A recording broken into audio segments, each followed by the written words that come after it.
Howdy, my name is Kevin and I'm with the 59er's, and I'm just here to provide a quick introduction and overview into our project, our objectives with it, and how it was designed.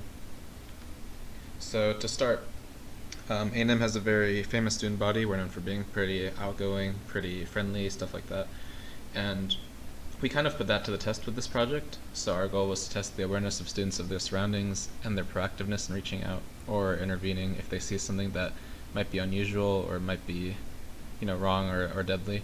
And as a result of this, we also tested the effects of peer pressure on decision making, as well as the normalization of odd behavior among the student body. And so the way we're doing this is we're taking two somewhat unusual behaviors that aren't overly flashy, but they're also not too subtle for people to notice. And so we're taking Gatorade in a Windex bottle and putting in a mayonnaise jar, and we're going to be consuming each of these out in public just to see if anybody notices, and if they noticed, are they going to do anything about it?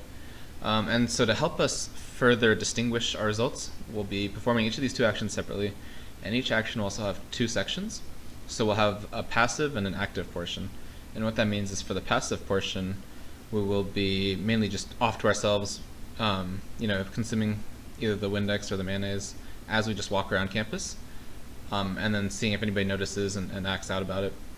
Alternatively, we also have the active portion, which is if we're not getting any feedback, we will actively go up to people, see if they want to try it, actively force ourselves upon them and seeing if we can get any interaction that way. And we got some pretty interesting results, so I hope you guys enjoy the video, and I hope you guys enjoy the editing as well. Thank you.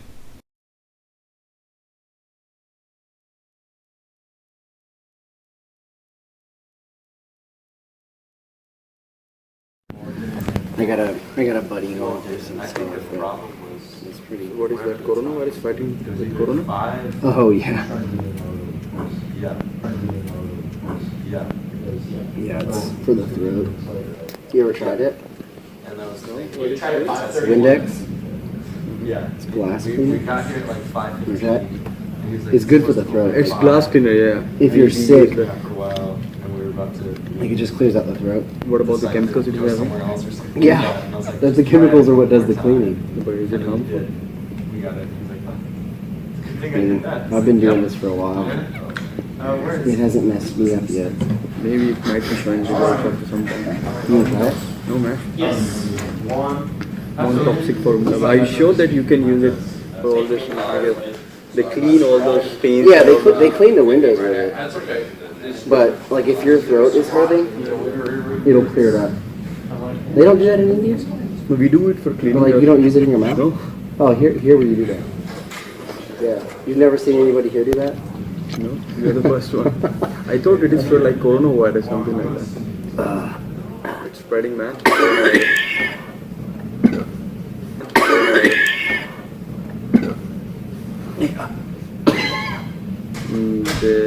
They have people. Is it? Oh my goodness. Maybe. How's the wife doing? Good. She's about to have the baby.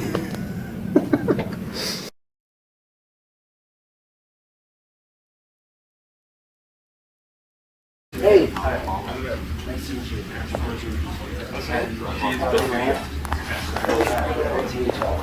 We're doing a survey about whether or not people are willing to use Windex to clean out their throat.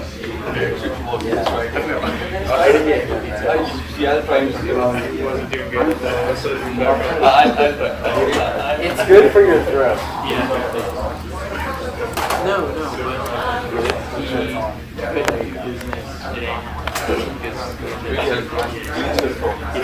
It's good for your throat. Yeah, so that's non-toxic formula. But I have tried it. I'll try it too. See, if something will happen, you'll pay $100,000. Oh, no. Yeah, same.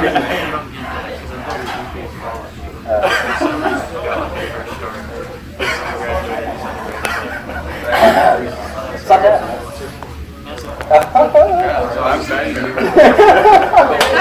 Yes. Do we have anything? You have already tried it? See? I told you it was sweet. Yeah.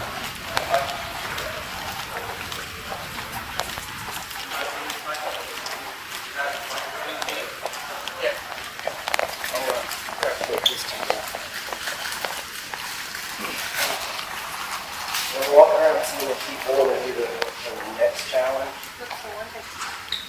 So it's like apparently the myth is that it's super good, like if you have a sore throat or something. So you straighten your mouth. It's like the Tide Pod challenge, but with windex. Do you want to try it? Sure. We all have tried that. It's really helpful. Like he'll do it. Watch. It's the non-toxic. You guys just put backfire and like Really warm, that's good. Please. That's actually a good idea. I'm good. That's a really good idea. So yeah, it is Gatorade. Yeah. She's the only.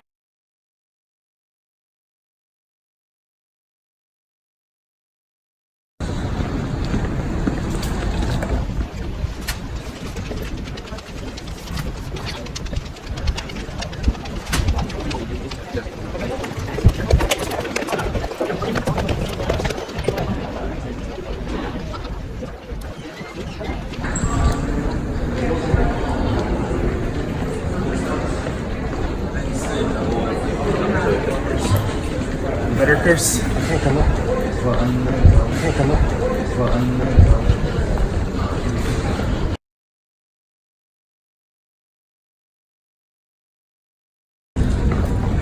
Hey, you want to try some? You sure? Yeah. Are you sure? Yeah.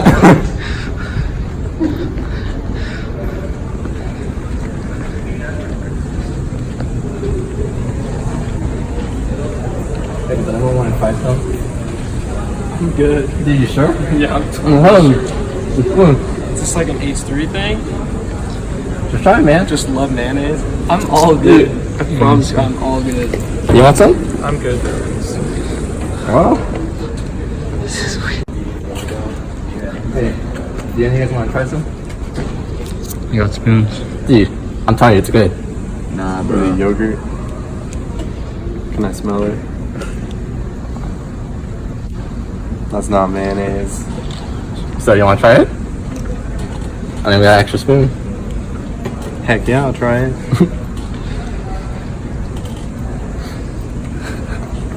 That's pretty good stuff. See? It's good stuff. Nah, I'm good, bro. Dude, I'm telling you, you should try it. I just say I'm full. Alright. Thanks, man.